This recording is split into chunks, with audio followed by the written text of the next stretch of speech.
यति नरसिंहानंद की ओर से दिए गए पैगंबर को लेकर या फिर की गई पैगंबर को लेकर टिप्पणी पर पूरे प्रदेश में अलग अलग जगह पर विरोध प्रदर्शन हो रहा है। विशेष समुदाय की ओर से सड़कों पर उतरकर कानून को हाथ में लेने का प्रयास भी हो रहा है और उसमें मुकदमे भी दर्ज हो रहे हैं। कार्रवाई भी पुलिस की ओर से की जा रही है।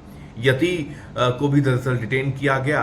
उनके साथ साथ तमाम और लोग जो उनके समर्थक थे उनको भी अरेस्ट किया गया है। वो भी एक तरह से कानूनी कार्रवाई चल रही है, उन पर भी एक्शन लिया जा रहा है। लेकिन इन सब के बीच एक अलग तरीके का द्वंद्व, एक अलग तरीके की स्थितियां जो है वो प्रदेश के अंदर उत्पन्न होनी शुरू हो गई है।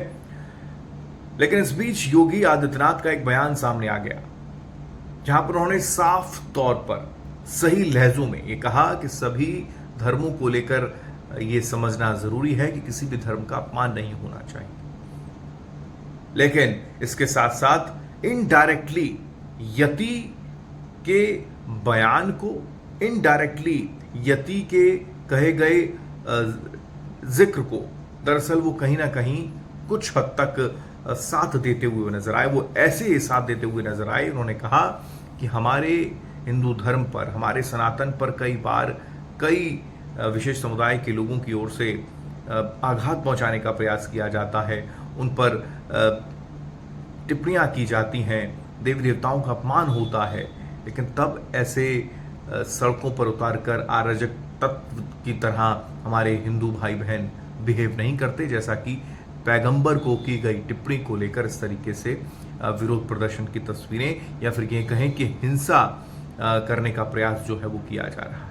और इसीलिए मैं देखता हूं एक तबका अपने आप का जन्मसिद्ध अधिकार मान लेता है जब वह हिंदू धर्म के देवी देवताओं के खिलाफ अपमानजनक टिप्पणी करते हैं, हिंदुओं के मान बिंदुओं को अपमानित करते हैं, मूर्तियों को खंडित करते हैं, उसको अपना जन्मसिद्ध अधिकार समझते हैं। तो हिंदुओं की ओर से तो कोई प्रतिक्रिया नहीं होती। लेकिन अगर किसी अज्ञानी के द्वारा या किसी के द्वारा विद्वेष में कोई शब्द कहे जाते हैं तो उसको लेकर के जमीन आसमान एक करने का कुत्सित प्रयास होता है। कानून को कोई हाथ में लेने का दुस्साहस न करे। ये गलत। हाँ, जो टिप्पणी की गई वो आवेश में आकर की गई या जो टिप्पणी करने वाला शख्स है उस पर कानूनी कार्रवाई की जाएगी, वो अलग बात है।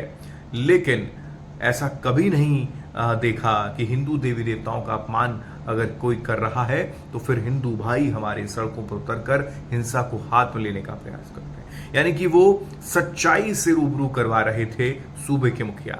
लेकिन उन्होंने एक और बात इसमें जोड़ दी और वो ये जोड़ी कि हिंसा करना गलत है, लेकिन जब धर्म पर आंच आ जाए, अहिंसा परम धर्म है, लेकिन अगर राष्ट्र की रक्षा करने के लिए, धर्म की रक्षा करने के लिए, निर्दोष लोगों को बचाने के लिए हिंसा करनी पड़े तो धर्म सम्मत मान्य है। और यह आह्वान भारत का शास्त्र करता है और यही तो फिर शास्त्रों में लिखा है कि शस्त्र भी उठा लेनी चाहिए।